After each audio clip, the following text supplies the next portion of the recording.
என்னை போன்றவர்கள் ஐயா அவர்களிடம் ஒரு வேண்டுகோள் விடுத்தோம். இந்த வாக்குக்கூட நிறுத்தக்கூடாது, தாங்கள் புத்தகமாக கொண்டு வர வேண்டும் என்று எங்கள் வேண்டுகோள் அங்கீகரிக்கப்பட்டது. நாங்கள் பெருமை அடைகிறோம், நன்றி கூறுகிறோம். அதனால் ஒரு நல்ல புத்தகம் நமக்கு கிடைத்துள்ளது. அற்புதமான இந்த பாடல்கள் ஒவ்வொன்றையும் படித்து பார்த்தால் அவருக்கு ஏற்பட்ட அந்த அனுபவங்கள், அந்த அனுபவத்தின் சாரம் அழகு தமிழிலே பாமாலையாக படித்துள்ளார்கள். முழு புத்தகத்தையும் படித்தேன். நான் நேற்று ராத்திரி 9 மணிக்கு மேலதான் கொரியர் பை வீட்டுக்கு போய் இந்த புக்கை வாங்கினேன். நான் வாங்கி ராத்திரி ஃபுல்லா படிச்சேன். படிக்கல, அருமையாக எழுதியிருக்கின்றார்கள். ஆனாலும் சிலவற்றை மட்டும் நான் சொல்கின்றேன். காலத்தின் அருமை கருத்து தனித்துவம். தனித்துவன்ற பாடல்ல சொல்றாரு பாருங்க, சாவுடைய உடலின் சரீரம் தனித்துவமே, சாவில்லா ஆன்மா சாகும் உடல் தூண்டும். எப்பேற்பட்ட ஒரு அந்த அனுபவத்தை சொல்லியிருக்காரு. ஆன்மாவுக்கு அழிவில்லை, இந்த உடல் அழியும், எரியும், சாம்பலாகும், அதன் பிறகு நினைவாக மட்டுமே வாழ்வோம். ஆனால் இந்த ஆன்மா அதற்கு அழிவே கிடையாது. எப்போது ஆன்மா பிறப்பெடுத்த ஆன்மா இறைவனோடு இரண்டர கலக்க வேண்டும், முக்தி அடைய வேண்டும். முக்தி அடையும் போதுதான் அந்த ஆன்மாவுக்கு விடுதலை கிடைக்கிறது. அதனை வெகு அழகாக சொல்லியுள்ளார்கள். அதன் பிறகு விட்டுவிட ஆசை. எல்லாரும் சொல்ற மாதிரி ஆசை என்பது அனைவருக்கும் இருக்கிறது. இந்த ஆசையை குறைந்தேன் என்று சொன்னால் அது போய். ஒவ்வொருவருக்கும் ஒவ்வொரு காலகட்டத்திலே நாம் ஆசைகளை கடந்து வந்துள்ளோம். அந்த ஆசை அடைவதற்கு உரியதாக இருக்க வேண்டும். அதை அடைவதற்கு நேர் வழியினை கையாள வேண்டும். அதுதான் முக்கியம். நான் ஆசையை குறைந்தவன் என்று ஒருவன் சொன்னால் அவன் சொல்வது போய். ஐயா அவர்கள் அழகாக சொல்லி உள்ளார்கள், ஆசைக்கு நான் அடிமை, அதில் என்ன தவறு? உண்மை. பெரியோர்கள் மறைக்க மாட்டார்கள். உள்ளுக்குள் ஏராளமான ஆசைகளை மண்டியாக வைத்து விட்டு நான் ஆசைகளை குறைந்தவன் என்று ஒருவன் சொன்னால் அவனுடைய முகம் காட்டி கொடுத்து விடும், அவன் பொய்யன் என்று.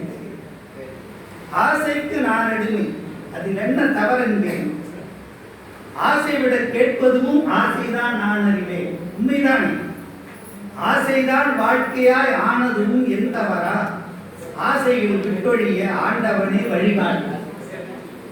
ஈசனோடாயினும் அந்த ஆசையை விடணும்னு சொன்னாங்க திருமூலர். அது மாதிரி ஆசை இருக்கிறது. அந்த ஆசை இருந்தால்தான் இறைவனோடு நாம் கலக்க வேண்டும் என்ற அந்த எண்ணம் வரும்.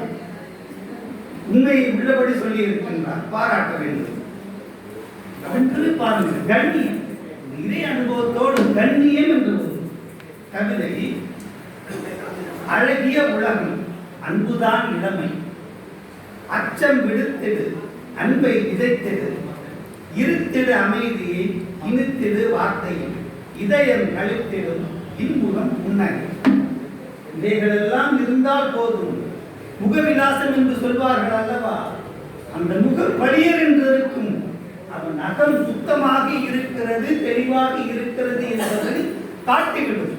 அந்த அனுபவத்தை, இது ஐயாவின் அனுபவ வழியாகவே நான் கருதுகிறேன்.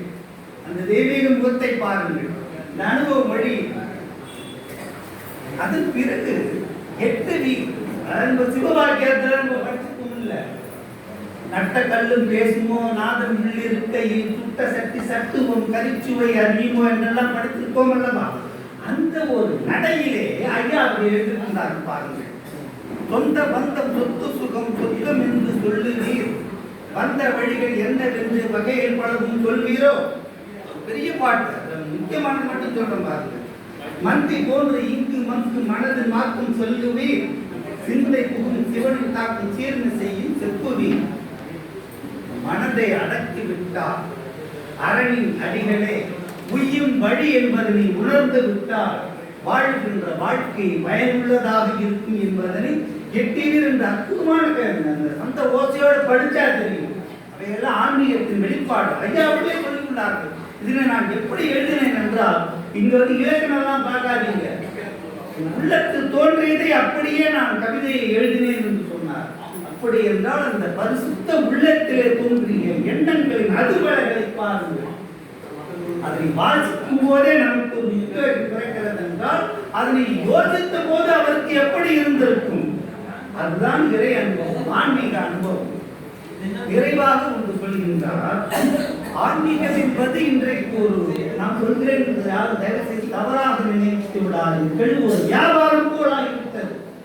ஆன்மீகம் என்பது ஒரு வகை வியாபாரம், கல்வி வியாபாரம் போல் பல வகை வியாபாரங்களிலே ஆன்மீகம் ஒரு வியாபாரமாக உள்ளது. அதன் சாடுகிறார் பாருங்கள். போலி குரு, வேதாந்தம் சித்தாந்தம் வேடமிட்டு குருவெனவே வாதனைகள் செய்திடுவார், வீணென்று பேசிடுவார், வாதாடும் 7 வரை பார்த்துச்சேன் என்றிடுவார், பாதங்கள் கழுவுவதற்கு பட்டாடை வேண்டும் என்பார். சிலர் எப்படி இருக்கின்றார்கள். தோதாக இல்லையெனில் துன்பங்கள் சூழும் என்பார், தோன்றிடும் கருத்தெல்லாம் சுழங்குகின்ற வாக்கென்பார். இந்த வார்த்தை எடுத்து போட்டுக்கார் பாருங்க. தோன்றிடும் கருத்தெல்லாம் துளங்குகின்ற வார்த்தை என்பார். என்னுடைய உபதேச மொழி இது, ஏற்றுக்கொள் என்று சிலர் அப்படி உறுதிப்பட சொல்வார்கள். பயந்தே போயிடும், மீறி என்ன சொன்னா நமக்கு யாராவது வந்துருமோ, அத்தகையோரும் இருக்கின்றார்கள். ஆதார பீடம் இதுவென்பார், அருள் வாக்கு ஏன் விடுவார், ஆகாது என்றாலோ அவ்விடம் நான் விடுவார். இது உண்மை. இந்த இடத்திலே நம்முடைய வியாபாரம் செல்லுபடி ஆகாது என்று இருந்தால் தன்னால் விலை விடுவார். இருக்கின்றார்கள், இன்றைக்கும் இருக்கின்றார்கள் சிலர் அப்படி. அதுவும் ஐயாவுக்கு ஏற்பட்ட ஒரு அனுபவம் என்று நினைக்கின்றேன். ஏனென்றால் ஆரம்பத்திலே சொல்லிவிட்டார், என்னுடைய அனுபவங்களை நான் கவிதைகளாக படித்திருக்கின்றேன் என்று.